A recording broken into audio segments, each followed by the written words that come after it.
UVC. It's an incredibly powerful form of ultraviolet light that's beamed from the sun. It's so powerful that it can give you a sunburn in seconds. And looking at a UVC light is 10 times stronger than staring directly at the sun. But while UVC is extremely dangerous, it can also be extremely helpful.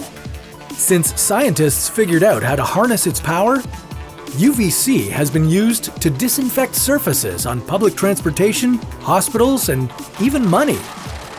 In developing countries, UVC is often used to help purify drinking water.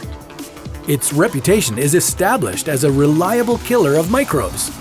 So people are now wondering if UVC can be brought to battle against the novel coronavirus. How effective would it be? Could we make it widely accessible?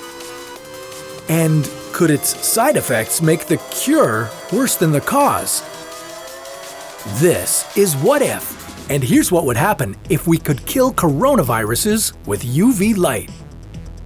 The sun emits 3 types of ultraviolet light: UVA, UVB, and UVC. UVA makes up the majority of the UV rays that hit Earth. Then, there's UVB, which causes DNA damage and burns your skin. And last but not least is UVC, which is the most harmful type of ultraviolet radiation to humans. And it's lethal to most microorganisms, including bacteria and viruses. UV light has been used for sterilization and disinfection since the mid-20th century. So why not now? Is UVC our best shot at fighting current and future pandemics? Well, you may not have known it, but the sun has already been fighting diseases on our behalf for quite some time. Studies show that high levels of sunlight decrease the spread of influenza. But that doesn't mean harmful bacteria and viruses will simply evaporate while we're getting our tan on. The Earth's ozone layer blocks UVC rays from reaching us, which is definitely a good thing. While they'd probably wipe out any microbial threats, our skin could also be severely damaged. If we were to use UVC light to kill viruses, we'd opt for a less damaging version called far UVC. This type of light efficiently kills bacteria without harming exposed skin. While far UVC is easily absorbed by biological materials like human tissue, the outer layer of skin is actually dead, so the UVC rays wouldn't be able to interact with the healthy cells inside our bodies and create cancer or other diseases. But because microbes are so small and don't have the same protective layer of dead skin that we do, they're easily vaporized by far UVC light. Costing less than $1,000 per lamp, and probably less if they were mass-produced, we could line our streets, our parks, our public transit systems with germ-killing far UVC lamps. We could even install them on handrails so that they could sterilize themselves during the day. The problem is that UVC rays alone won't guarantee us full immunity against every disease that comes to light. The efficiency of ultraviolet light treatments depends on how the virus spreads.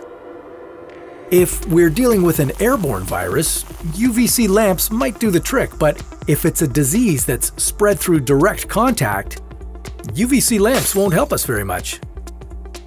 Viruses also come in different shapes and sizes, which means we'd have to adjust the power and exposure time of our UVC lamps for every new virus that comes around. And regardless of how well they're built, UVC lamps would still likely expose the public to increased levels of radiation. And even low doses over an extended period of time can be just as lethal as short doses of high-energy radiation.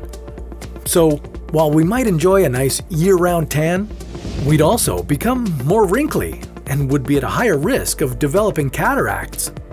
That means sunscreen would be a must at all times, along with big sunglasses and crazy hats. But if that's not your style, don't worry about it too much.